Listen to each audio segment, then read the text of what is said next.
قبیلے کا سردار نبی علیہ السلام کا دادا جان جو تھے یہ تھے۔ نبی علیہ السلام اپنے دادا کے پاس چلے گئے پرورش کے لیے۔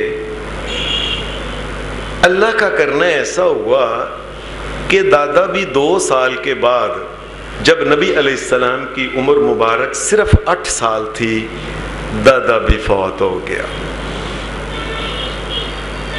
نبی اکرم صلی اللہ علیہ وآلہ وسلم پھر خاندان کا جو عمر میں بڑا آدمی تھا اس کا نام تھا ابو طالب، یہ حضرت علی کے والد ہیں، یہ خاندان کے بڑے تھے۔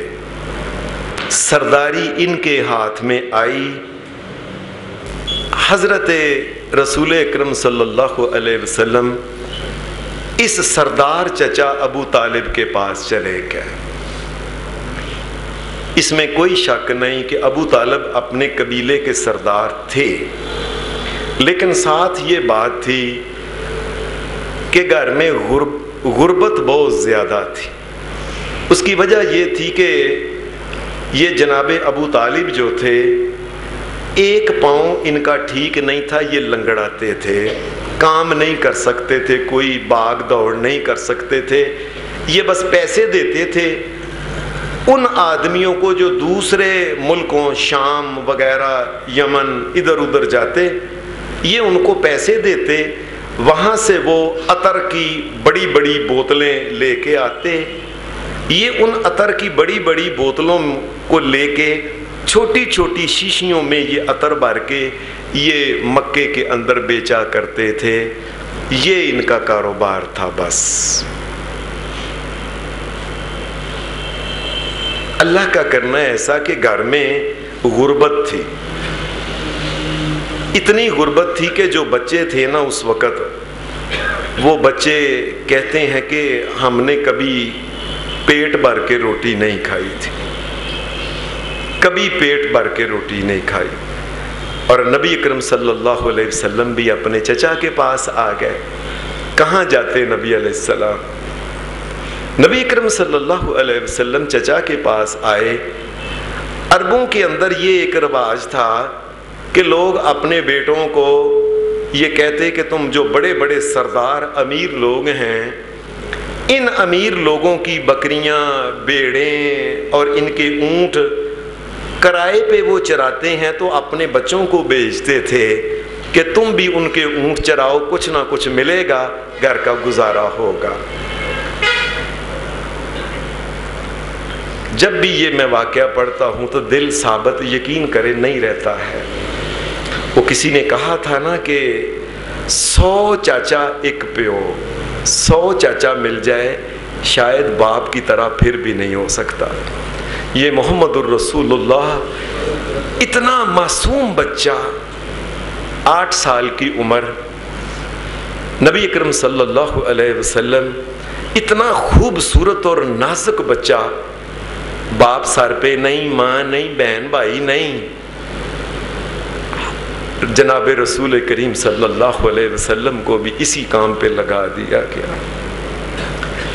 جن کے باپ سر پہ نہیں نہ ہوتے، دیکھ لیں پھر کیا ہوتا ہے۔ نبی اکرم صلی اللہ علیہ وسلم لوگوں کے اونٹ لے کے یہ چرایا کرتے تھے چھوٹی عمر میں۔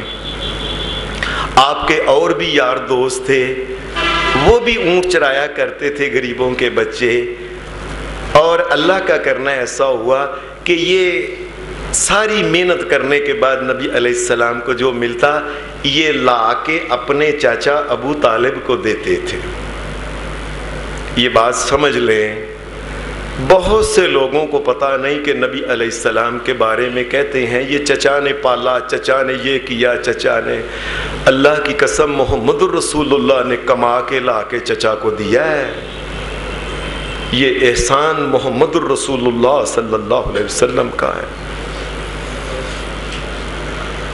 گھر والے کہتے ہیں کہ جب یہ لاتے پیسے، یہ پیسے پھر ہم نے کھانا پیٹ بھر کے کھایا تھا، اس سے پہلے کبھی کھانا پیٹ بھر کے کھایا ہی نہیں ہم نے۔ اللہ نے کھانے کے اندر برکت ڈال دی۔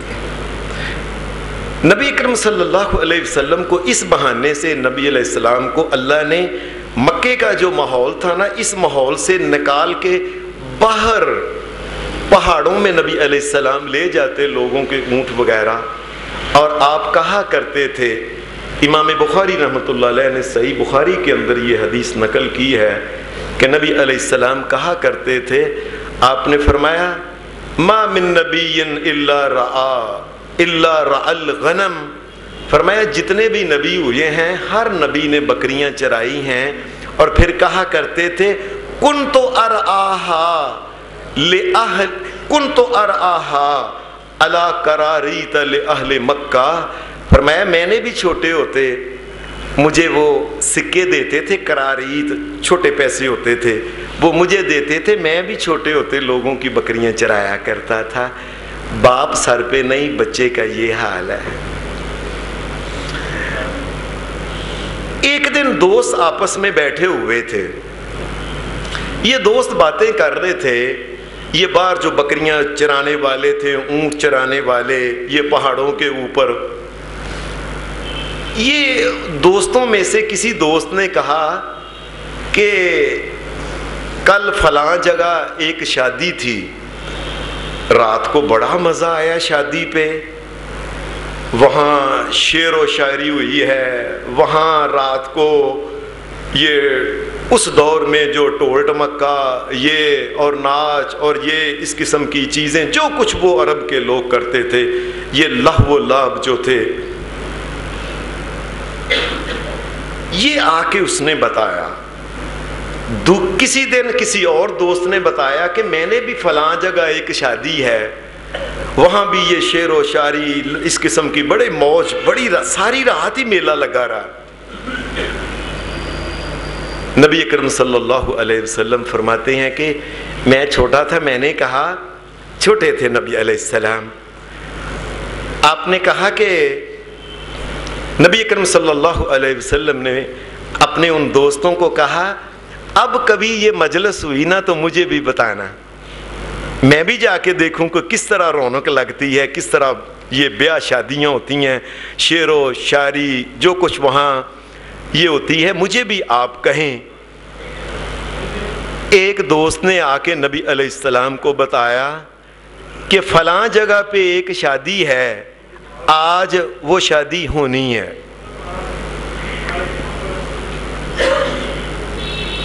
نبی اکرم صلی اللہ علیہ وسلم آپ نے کہا اچھا آج رات شادی ہے اور وہاں یہ پروگرام ہے کوئی، یہ شعر و شاعری، یہ اس قسم کے ہنسی مذاق، یہ موج میلہ ہونا ہے، میں بھی جاؤں گا وہاں۔ نبی علیہ السلام اپنے اونٹ جو تھے نا، جو کسی کے اونٹ نبی علیہ السلام چرایا کرتے تھے، وہ اپنے دوست کو دے کے اس پہاڑی علاقہ میں سے چلتے چلتے جہاں بتایا گیا کہ فلاں جگہ یہ شادی ہے اور رات کو بڑا موج میلہ ہے، نبی علیہ السلام بچے تھے، کہا میں بھی دیکھنے جاتا ہوں، آپ چل پڑے۔ چلتے چلتے چلتے چلتے نبی علیہ السلام یہاں تک کہ نبی علیہ السلام تھک گئے، تھک کے نبی علیہ السلام ایک جگہ بیٹھ کے، اللہ کا کرنا ایسا ہوا کہ نبی علیہ السلام کو نیند آ گئی، ساری رات ہی گزر گئی، صبح کے وقت سورج کی کرنیں رسول اللہ صلی اللہ علیہ وسلم کے مکھڑے پہ پڑی ہیں، نبی علیہ السلام جاگ گئے، اوہو ساری رات ہی گزر گئی۔ نبی علیہ السلام واپس آ گئے، آئے دوست کٹھے ہوئے، انہوں نے کہا کہ کیا کیا ہوا تھا رات کو اس شادی میں؟ نبی علیہ السلام نے بتایا کہ میں ایسے میری آنکھ لگ گئی تو میں دیکھ نہیں سکا، مجھے نہیں پتا کیا ہے۔ اور یہ حدیث میں ہی واقعہ ہے کہ پھر ایک دن کہنے لگے اچھا اب اگر کوئی اور موقع ہوا تو ہم آپ کو بتائیں گے کہ فلاں جگہ یہ آج شادی ہے۔ ایک موقع اللہ کا کرنا ہوا کہ پھر آ گیا، نبی علیہ السلام کو بتایا گیا کہ یار دوستوں نے بتایا فلاں پہاڑ کے پیچھے جو گھر ہے ان کی شادی ہے آج رات کو، تو رات کو پروگرام کرنا ہے انہوں نے۔ نبی علیہ السلام نے کہا میں جاؤں گا، میں بھی دیکھوں گا کیا کیا ہوتا ہے، میں بھی ذرا۔ نبی علیہ السلام وہاں سے چل پڑے۔ اللہ کا کرنا ایسا ہوا کہ دوسری رات بھی نبی علیہ السلام گھر وہاں پہنچے نہیں، شادی والے رستے میں تھوڑی دیر تھکے، کہنے لگے میں ذرا آرام کر لوں، بس بیٹھے ہیں، اللہ کی طرف سے نیند آ گئی۔ اللہ نے محمد الرسول اللہ کو بچپن سے ہی یہ ناچ، یہ گانے، یہ جو محفلیں، یہ جو ٹھاٹھیا شادیوں پہ ہوتا ہے جو عرب کے بدو لوگ کرتے تھے، یہ لہو و لعب سے رسول اللہ صلی اللہ علیہ وسلم کو دوسری دفعہ پھر بچا لیا۔ نبی علیہ السلام کہتے ہیں کہ میں پھر وہ ایسا ہوا، سورج نکل آیا، میں واپس اپنے دوستوں کو آ کے مجھ سے پوچھنے لگے ہاں جی بتاؤ رات کو کیا کیا دیکھا۔ نبی علیہ السلام نے فرمایا میں تو پھر سو گیا۔ کہنے لگے آج کے بعد ہم نے تجھے نہیں، تو موقع ضائع کر، تو نہ خود جاتا ہے نہ دوسروں کو جانے دیتا ہے، آج کے بعد نہیں تجھے بتانا۔ یہ نبی اکرم صلی اللہ علیہ وسلم کی زندگی کے دو موقع ہیں بچپن کے، جب نبی اکرم صلی اللہ علیہ وسلم آپ کے دل میں یہ اب دوسرے دوستوں کے سن کے کہ وہاں موج میلے میں جا کے 2 دفعہ خیال آیا، اس کے بعد نبی علیہ السلام نے فرمایا پوری زندگی میرے دل میں خیال ہی نہیں آیا ایسی محفلوں میں جانے کا، اللہ نے مجھے بتا لیا۔ نبی اکرم صلی اللہ علیہ وسلم اللہ کا کرنا ایسا ہوا کہ اپنے چچا کے پاس ہی تھے، یہیں اونٹ چراتے، بکریاں چراتے۔ آپ کی عمر 15-20 سال اس سے اوپر ہو گئی۔ جب آپ کی عمر اتنی ہوگی تو نبی علیہ السلام ایک تو اللہ یہ اونٹ چرانے کے بہانے سے آپ کو مکہ میں جو کچھ ہوتا تھا، بتوں کی پوجا، شعر و شاعری اور بتوں کے آگے ناچ گان، اللہ بچا لیتا تھا نبی علیہ السلام کو۔ آپ بڑے ہوئے تو مکہ میں مشہور ہو گیا کہ محمد رسول اللہ صلی اللہ علیہ وسلم یہ جو بچہ ہے نا یہ بڑا ایماندار بچہ ہے۔ لوگ پسند کرتے تھے کہ نبی علیہ السلام کو کے ذریعے تجارت کرائیں، یہ ایماندار بچہ ہے، جتنے پیسے لیتا ہے دیتا ہے، آ کے پورا حساب دیتا ہے۔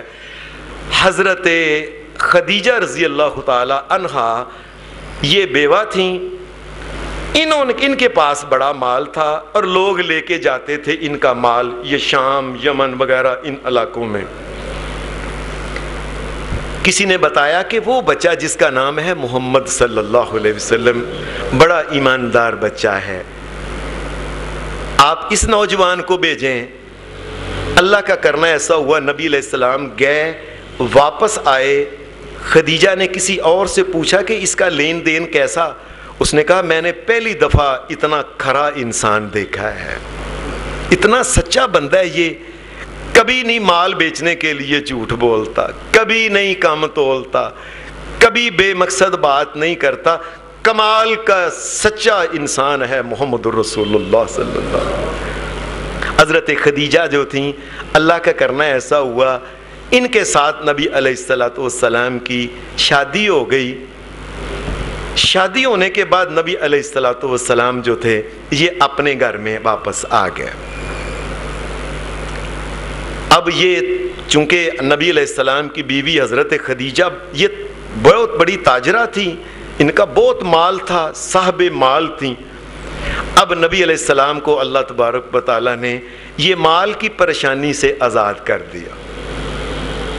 نبی علیہ السلام کی عمر تقریباً 35 برس کی عمر تھی نبی علیہ السلام کی۔ آپ کو اس 35 سال کی عمر میں ایسا ہوا کہ نبی علیہ السلام مکے کے ماحول کے اندر دیکھتے تھے، لوگ بتوں کے سامنے آتے، جھکتے، ناچتے، دفیں بجاتے، بنگڑے ڈالتے اور ان کے سامنے وہ جو نظر نیاز یہ چیزیں چڑھاوے چڑھاتے۔ نبی علیہ السلام اس کو پسند نہیں کرتے تھے۔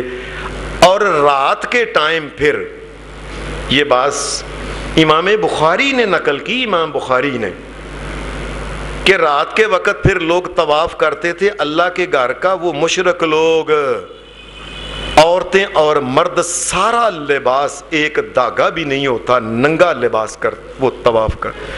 نبی علیہ السلام تو اس ماحول کو پسند ہی نہیں کرتے تھے. آپ یہاں سے نکل جایا کرتے تھے، نکل کے مکہ کے قریب ہی تقریباً 2 میل پرانے جو ہیں، 2 میل کے فاصلے کے اوپر پہاڑوں کے مکہ کے اندر جو ہے نام لوگوں نے رکھے ہوئے ہیں. ایک پہاڑ آج کل اسے جبل نور کہتے ہیں، اس کے اوپر ایک غار ہے. نبی علیہ السلام اس مکہ کے ماحول کو، یہ جو کچھ ہوتا تھا لٹر جو کچھ بھی یہ کام ہوتا تھا نا، نبی علیہ السلام پسند نہیں کرتے تھے. آپ اس ماحول سے نکل کے اس غار میں چلے جاتے تھے. یہ غار اللہ کے فضل سے میں نے دیکھی ہے، کافی اونچی ہے، لیکن اوپر جب جائیں تو دیکھیں یہ تقریباً 12 فٹ تقریباً یہ لمبی ہے، اور تقریباً کوئی میرا خیال ہے 1.25 گز کے قریب یہ چوڑی ہوگی. یہ اس غار کے اندر آپ جائیں تو دھیان سے دیکھیں، وہ 12 فٹ وہ جو لمبی ہے. آپ جب داخل ہوتے ہیں تو سامنے دیکھیں تو 2 سوراخ ہیں دونوں طرف، اس کے دونوں کونوں میں بڑے بڑے. ان سوراخوں کے اندر سے سیدھی نظر جو ہے یہ اللہ کے گھر خانہ کعبہ پہ پڑتی ہے. آج کل چونکہ وہ بڑی بڑی عمارات بن گئی ہیں، وہ آج کل خانہ کعبہ جو ہے اللہ کا گھر نظر نہیں آتا. ایک تو نبی علیہ السلام وہیں سے خانہ کعبہ کی زیارت کر لیتے تھے.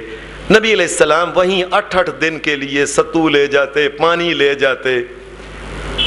وہاں نبی علیہ السلام کے پاس کبھی کبھی مینا بھی اور کبھی کبھی آپ کی بیوی حضرت خدیجہ بھی یہ ستو وغیرہ پانی لے کے وہاں پہنچ جایا کرتی تھی، کھجوریں وغیرہ لے کے. نبی اکرم صلی اللہ علیہ وسلم کیا کرتے تھے؟ وہاں مکے کے ماحول سے نکل کے نبی علیہ السلام وہاں باہر آرام سے غار کے اندر نبی علیہ حدیث کے جو الفاظ صحیح بخاری کے اندر ہیں وہ یہ ہیں، فَيَتَحَنَّسُ، نبی اکرم صلی اللہ علیہ وسلم تحنس کیا کرتے تھے. تحنس کا مطلب ہے کہ جس طرح آج کل ہم اتحیات میں بیٹھتے ہیں نا، اتحیات کی شکل میں نبی اکرم صلی اللہ علیہ وسلم بیٹھ کے آپ سوچ اور بچار میں دن رات گزار دیا کرتے تھے. آپ سے پہلے حضرت ابراہیم علیہ السلام اور پھر ان کے بعد حضرت اسماعیل علیہ السلام اسی علاقے مکہ میں آئے تھے، لیکن ان کا عبادت کا طریقہ جو ان اللہ کے نبیوں نے بتایا تھا، بعض کے لوگوں نے ان کو چھوڑ دیا، ختم ہو گیا. کسی کو پتہ ہی نہیں تھا عبادت کیسے کرنی. نہ نبی علیہ السلام کو کسی نے بتایا کہ کیسے. نبی علیہ السلام ایک سوچ اور بچار میں، امام بخاری رحمۃ اللہ علیہ نے یہی بات یہ لفظ لکھا ہے کہ وہ فیتحنس، نبی علیہ السلام اس سوچ اور بچار میں، کئی مفسرین نے لکھا ہے کہ نبی علیہ السلام یہ سوچا کرتے تھے یہ کائنات کہاں سے آئی ہے، اس کا بنانے والا جو ہے وہ کون ہے؟ یہ اپنے آپ نہیں بنی، اس کے بنانے والا ضرور کوئی ہے پیچھے. اور اسی قسم کی سوچیں یہ زمین آسمان کے بارے میں، چیزوں کے بارے میں نبی علیہ السلام گہری سوچ میں یہ نبی علیہ السلام سوچا کرتے تھے. نبی اکرم صلی اللہ علیہ وسلم آپ کی عمر 39 سال اور 6 مہینے ہو گئی، 40 میں سے 6 مہینے کم. نبی علیہ السلام کے ساتھ یہ ایک عجیب معاملہ ہوا کہ آپ رات کو آپ کو خوابیں آتی، جو خواب آپ کو آتی غار حرا میں نبی علیہ السلام ہوتے یا جب گھر میں آتے، جو خواب نبی اکرم صلی اللہ علیہ وسلم کو آتی کہ ایسے دیکھتے، صبح کے ٹائم وہی دیکھتے. ایسے لگتا جیسے نبی علیہ السلام کو اللہ تبارک و تعالیٰ رات کو خواب میں پہلے ہی بتا دیتا تھا کہ صبح یہ ہونا ہے. اور یہ بھی امام بخاری رحمۃ اللہ علیہ نے صحیح بخاری میں اس کو نقل کیا ہے. حضرت عائشہ صدیقہ فرماتی ہیں کہ آپ کی نبوت جب شروع ہوئی اس سے پہلے 6 مہینے تک نبی علیہ السلام کو خوابیں آنا شروع ہو گئیں، اور آپ کہا کرتے تھے، فرمایا یہ جو سچی خواب ہوتی ہے یہ نبوت کا 46واں حصہ ہے. 46واں. نبی علیہ السلام کی کل مدت جو نبوت کی ہے یہ 23 سال ہے، اور 23 سال کے اگر حصے کیے جائیں تو 6 مہینے 46واں حصہ ہی بنتا ہے. اللہ کی قدرت ایسی. نبی علیہ السلام فرمایا یہ نبوت کا 46واں حصہ ہے. نبی اکرم صلی اللہ علیہ وسلم یہاں ایک دن غار میں آپ سوچ بچار میں تھے. اچانک ہی نبی اکرم صلی اللہ علیہ وسلم کو محسوس ہوا کہ غار کے اندر کوئی آ گیا ہے. حالانکہ اگر کوئی انسان نیچے سے چلتا آئے، انسان کی سانس پھول جاتی ہے، پتہ چل جاتا ہے، چلنے کی وجہ سے کوئی کنکر گرتے ہیں، کوئی پتھر، پتہ چل جاتا ہے اوپر کوئی انسان غار کے اندر. یہ پہاڑ کے اوپر سیدھا پہاڑ ہے اور پہاڑ کی چوٹی کے اوپر جا کے یہ غار ہے، اوپر جا کے غار ہرا. اچانک ہی نبی علیہ السلام کو محسوس ہوا کہ کوئی نمودار ہوا ہے. نبی اکرم صلی اللہ علیہ وآلہ وسلم آپ نے ایسے دیکھا تو سامنے ایک فرشتہ جس کا نام جبرائیل علیہ السلام ہے، یہ نبی علیہ السلام کے سامنے یہ آ گیا. جبرائیل کا مطلب ہوتا ہے اللہ کا بندہ.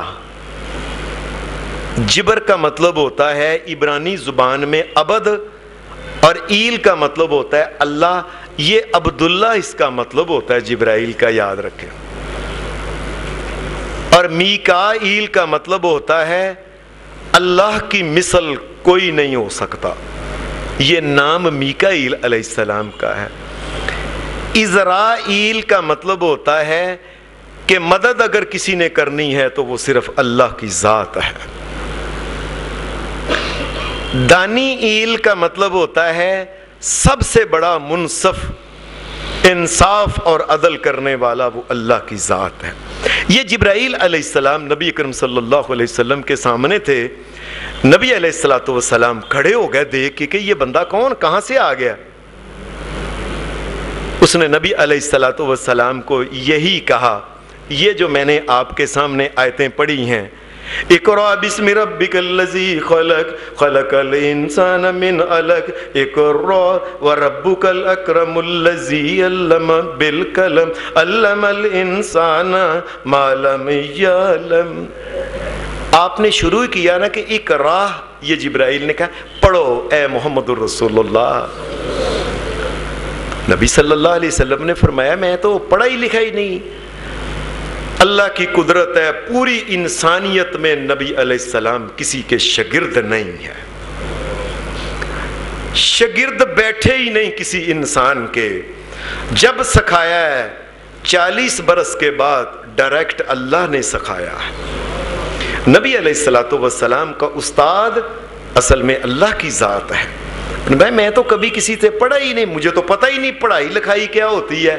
میں تو دنیا میں کسی کے پاس شاگرد بن کے گیا ہی نہیں. جبرائیل فرشتے نے نبی علیہ السلام کو پکڑ کے جس طرح کسی کو پیار سے کرتے ہیں نا، قریب کر کے کہتے ہیں، ساتھ لگایا اقرأ بسم ربک الذی خلق، اے محمد صلی اللہ علیہ وسلم پڑھو. کہنے لگے کہ نبی علیہ السلام نے میں نے تمہیں کہا میں تو پڑھا لکھا نہیں، میں تو پڑھتا نہیں. اور یہ نبی علیہ الصلوۃ والسلام کی نشانی آج بھی تورات کے اندر لکھی ہوئی ہے کہ محمد الرسول اللہ صلی اللہ علیہ وسلم اللہ کا آخری نبی ہے. دنیا میں کسی کا شاگرد نہیں، وہ پڑھا لکھا نہیں ہوگا. لیکن یہ کسی سے پڑھے لکھے نہیں. کائنات کے رب کی قسم، دنیا کے بڑے بڑے ارسطو اور افلاطون محمد الرسول اللہ کی جتی کے برابر نہیں وہ. لیکن آپ کسی سے پڑھے لکھے نہیں. جبریل علیہ السلام نے دوبارہ نبی علیہ السلام کو اپنے ساتھ ملایا. اقرأ بسم ربک الذی خلق، اے محمد الرسول اللہ پڑھیے. نبی علیہ السلام نے تیسری بار بھی کہا میں پڑھا لکھا نہیں، میں نہیں پڑھ سکتا، کیا پڑھوں. اس سے معلوم ہوتا ہے کہ جبرائیل علیہ السلام جب آپ نے کہا کہ میں نہیں پڑھ سکتا، اس کا مطلب ہے بعض روایتوں میں آتا ہے کہ جبرائیل علیہ السلام کے ہاتھ میں نسخہ تھا جس کے اوپر سے کہہ رہا تھا جبرائیل پڑھو. آپ نے کہا میں پڑھ نہیں سکتا. زبانی کی بات ہوتی تو نبی علیہ السلام کہہ ہی سکتے تھے جو جبرائیل علیہ السلام کہتے. تیسری مرتبہ جب جبرائیل علیہ السلام نے ساتھ پیار سے لگا کے کہنے لگے اے محمد رسول اللہ اقرأ بسم ربک الذی خلق خلق الانسان من علق اقرأ وربک الاکرم الذی علم بالقلم علم الانسان ما لم یعلم۔ اے محمد رسول اللہ صلی اللہ علیہ وسلم پڑھیے اپنے رب کے نام سے جس نے کہ پیدا کیا ہے، اس کا نام لے کے پڑھیں۔ یہ 5 آیتیں جبرائیل علیہ السلام نے نبی علیہ السلام کو پڑھیں، اور پڑھنے کے بعد جبرائیل علیہ السلام جو تھے یہ چلے گئے، پھر غائب ہو گئے۔ نبی اکرم صلی اللہ علیہ وسلم کو جبرائیل نے یہ جو پیغام دیا، بعض روایتوں میں آتا ہے کہ جبرائیل علیہ السلام نے، چونکہ یہ قرآن مجید کی پہلی سورت اور اس سورت سے پہلے عام ہم یہی سنتے ہیں، بعض روایت میں آتا ہے جبرائیل علیہ السلام نے پہلے کہا تھا بسم اللہ الرحمن الرحیم اقرأ بسم ربک الذی خلق۔ جبرائیل علیہ السلام نے پہلے بسم اللہ بھی پڑھا تھا، یہ بعض مرسل روایتوں میں آتا ہے۔ جبرائیل علیہ السلام نے یہ جو بات کہی تھی کہ پڑھو رب کے نام سے، یہ بڑی خاص چیز ہے جو سمجھنے والی ہے۔ اقرأ بسم ربک الذی خلق، اے محمد رسول اللہ پڑھو اس رب کے نام سے جس نے پیدا کیا ہے۔ یہ اللہ کی قسم ایک ایسا سبق ہے کہ دنیا کے لوگ اس کو بہت کم غیر مسلم اور ہمارے ماڈرن لوگ سمجھ سکے ہیں۔ جبرائیل علیہ السلام نے یہ جو کہا تھا نا اپنے رب کے نام سے پڑھو، یہ سبق تھا کہ جس تعلیم میں رب کا ذکر نہیں وہ تعلیم ہی نہیں ہے۔ وہ کیا تعلیم ہے جس میں رب کا ذکر نہیں ہے؟ اپنے خالق کا ذکر نہیں، مالک کا ذکر نہیں، وہ تعلیم ہے کوئی؟ وہ تعلیم ہی نہیں، وہ پڑھائی نہیں۔ اگر اللہ کا ذکر نہیں تو وہ کوئی چیز نہیں، یاد رکھیں۔ یہ ہمارے ہاں جو کالجوں سکولوں میں پڑھاتے ہیں، یونیورسٹیوں میں، سب سے زیادہ کوشش عالم کفر کی یہ ہے کہ تعلیم کے اندر سے رب کا نام نکالا جائے۔ چونکہ میں تعلیم کے متعلق ہوں، میں دیکھتا ہوں کہ لوگ جتنے کتابیں آتی ہیں، جو مضامین آتے ہیں، یہ اکنامکس ہے، یہ سوشل ورک ہے، یہ فزیکل ایجوکیشن ہے، یہ مطالعہ فلانا فلانا جو کچھ بھی آتا ہے، یہ اس قسم کے جتنے، کسی جگہ اللہ کا نام نہیں ہے ساری تعلیم میں۔ اور کئی تو باقاعدہ طور پہ اللہ کی مخالفت میں اس کا نام بھی انہوں نے تعلیم رکھا ہوا ہے۔ کس کا؟ لاہور میں ایک کالج ہے NCA کالج، جس کالج میں بت بنانے کی وہ سکھاتے ہیں اور اس کا نام ہے تعلیم۔ اور گجرانوالے سے امیروں کی بچیاں وہاں جا کے پڑھتی ہیں، جی میری بچی بت بنانا سیکھتی ہے، کئی تصویریں بنانا سیکھتی ہے، کئی اور قسم کی جو فضول باتیں ہیں۔ یہ تعلیم ہے؟ تعلیم وہ ہے جس میں اللہ کا نام آئے۔ اگر اللہ کا نام نہیں آئے تو وہ تعلیم ہے ہی نہیں۔ اور یہ سنیں، آپ اپنے گھروں میں جا کے اپنی بچیوں سے پوچھ لیں، کوئی MA کیا BA کیا کہ بیٹے آپ نے کیا پڑھا ہے؟ کوئی نہ عقل ہے نہ سمجھ ہے، کھانا پکانا انہیں نہیں آتا، گنڈا چیرنا انہیں نہیں آتا، تھوم چیرنا انہیں نہیں آتا، فلاں کا جی میں MA ہوں BA ہوں۔ نہ دنیا کی کوئی چیز آتی ہے، نہ سینہ ہے، نہ پرونا ہے، نہ کڑھائی ہے، کوئی دنیا کی عقل نہیں آتی ہے، اور اس کا نام تعلیم رکھا ہوا ہے۔ اور اس کے ساتھ کیا ہے؟ اللہ اور اس کے رسول کا تو نام ہی نہیں نہ ہے تعلیم کے اندر۔ اور جبرائیل علیہ السلام نے پہلی بات کہی تھی اقرأ بسم ربک الذی خلق، اے محمد رسول اللہ صلی اللہ علیہ وسلم پڑھو اپنے رب کے نام سے جو پوری کائنات کا خالق ہے، جس نے پیدا کیا۔ خلق الانسان من علق، انسان کو پیدا کیا ایک جمے ہوئے خون سے۔ کس طرح ماں کے پیٹ میں ایک جمع ہوا خون کا لوتھڑا بنتا ہے، اور کیا پھر نقش و نگار اس کے الگ الگ پیدا۔ یہ وہی مالک ہے جو پیدا کرنے والا ہے۔ اللہ کے ناموں میں ایک نام ہے مصور، وہ شکلیں بنانے والا۔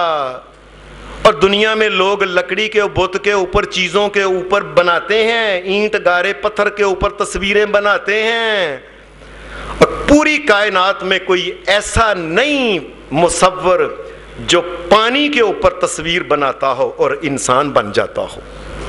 وہ کائنات کا مالک اللہ ہے.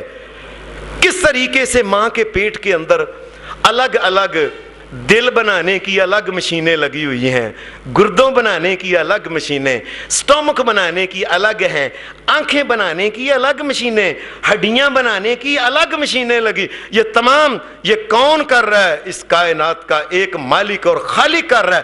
تعلیم کی بنیاد سب سے پہلے انسان کو اللہ تبارک و تعالیٰ کی پہچان, اگر اللہ تبارک و تعالیٰ کی پہچان نہیں ہوئی, کائنات کے رب کی قسم وہ تعلیم ہے ہی نہیں. اب پوچھیں جی میں MBBS ہوں, جی میں FRCS ہوں, میں جی PhD ہوں, میں, اور اپنے خالق کا پتہ ہی نہیں. یہ تعلیم ہے جب جس تعلیم میں خالق کا ذکر نہیں, مالک کا ذکر نہیں, رب کا ذکر نہیں, وہ تعلیمی شریعت کی نگاہ میں نہیں ہے. خلق الانسان من علق اقرا وربک الاکرم. پڑھیے اے محمد رسول اللہ, وربک الاکرم, تمہارا رب بڑا سخی ہے. پہلی وحی کے اندر اللہ تبارک و تعالیٰ نے یہ بات پہلی وحی کے اندر یہ کہہ دی کہ اے محمد رسول اللہ صلی اللہ علیہ وسلم پڑھو, تمہارا رب بڑا سخی ہے. اور دنیا میں کوئی ایسا سخی اور ہو سکتا ہے؟ ساری کائنات کو کھانا پینا ہر قسم کی نعمت دیتا ہے اور مفت دیتا ہے. یہ ساری دنیا میں جو اناج پیدا ہوتا ہے, اللہ نے کبھی کسی سے پیسہ لیا ہے؟ ہوا چلتی ہے کبھی پیسہ لیا ہے؟ پھل اگاتا ہے طرح طرح کے رسیلے, طرح طرح کے رنگ روپ, یہ خوشبوئیں زمین کے اندر سے اگاتا ہے, نکالتا ہے, کتنے پیسے لیتا ہے اللہ؟ اے میرے محمد الرسول اللہ اپنے رب کے نام سے پڑھیے, وہ سخی ہے, بغیر معاوضے کے ہر قسم کی نعمت دیتا ہے. اور یہ لال جیسے, یہ ہیرے جیسے بچے یہ کون دیتا ہے اور مفت ہی دیتا ہے, کتنے پیسے لیتا ہے؟ اور آخر پہ پھر وہ اتنا بڑا سخی ہے, انسان کو جہنم سے بچا کے جنت کے اندر بھیجنا چاہتا ہے, اور جو تعلیم دی ہے یہ تعلیم بھی مفت دی ہے. اتنا بڑا سخی ہے کوئی اور اللہ کے علاوہ؟ انسان کا اتنا بڑا کوئی اور خیر خواہ ہے کوئی اور؟ اللہ سے زیادہ کائنات کے رب کی قسم, اللہ انسانیت کا, پوری کائنات میں انسان کا کوئی خیر خواہ اللہ سے بڑا نہیں ہے. اللہ نے نبیوں کے ذریعے بھیج بھیج کے انسان کو جہنم سے بچایا ہے.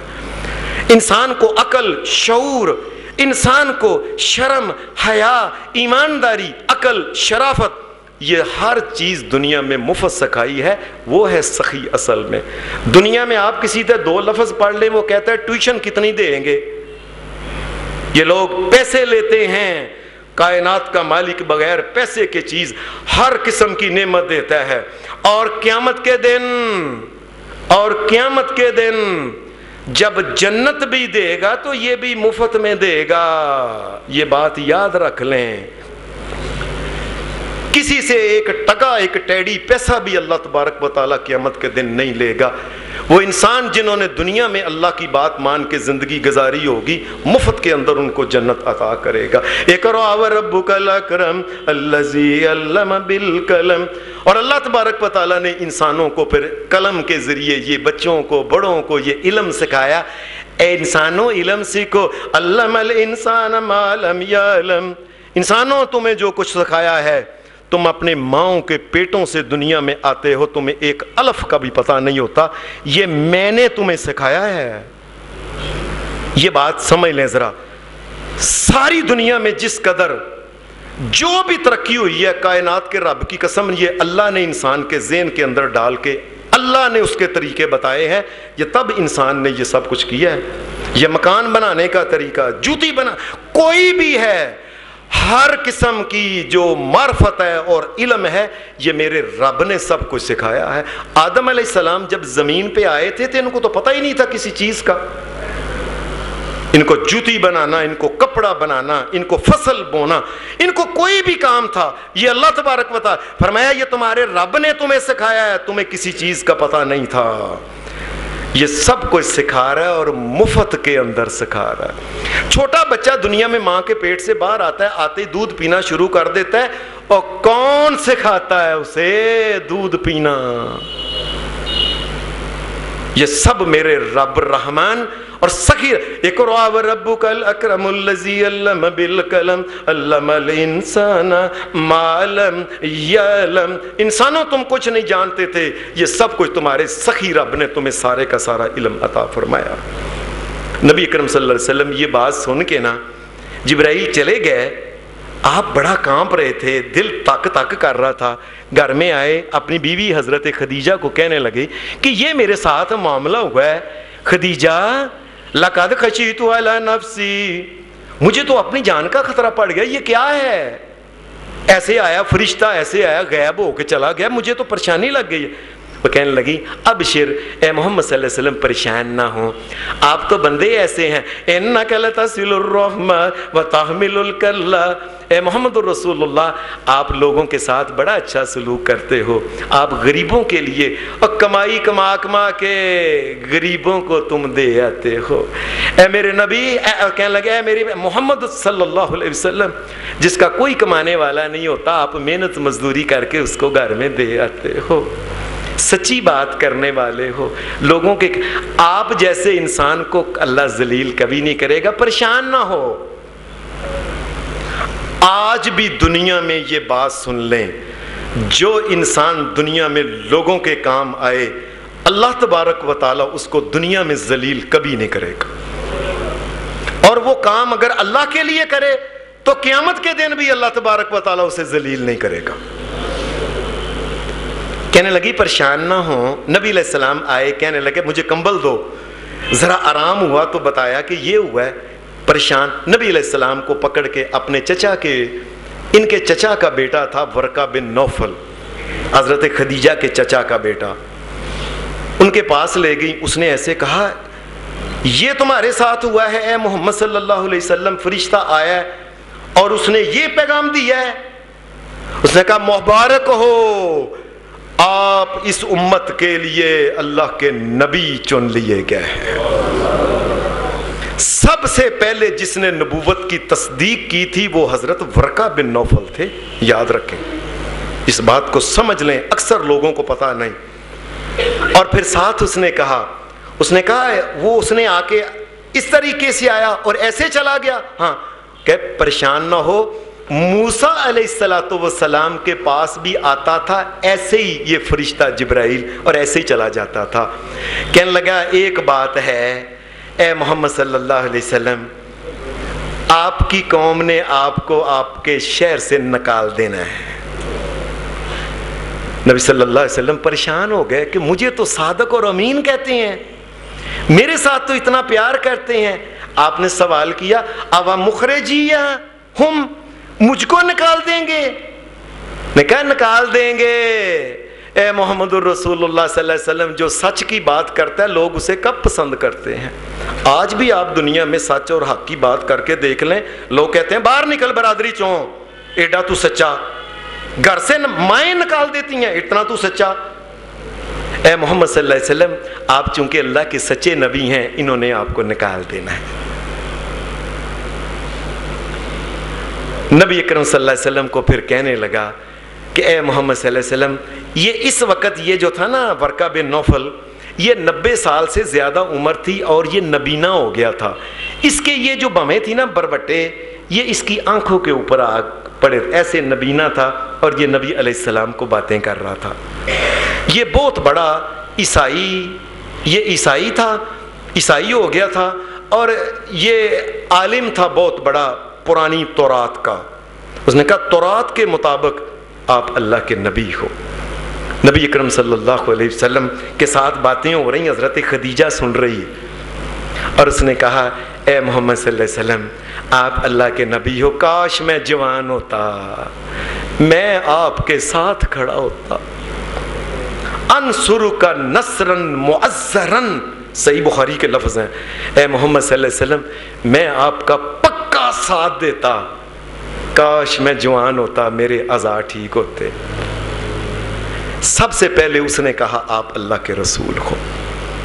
نبی صلی اللہ علیہ وسلم یہاں سے اٹھ کے چلے گئے، واپس گھر آئے ہیں.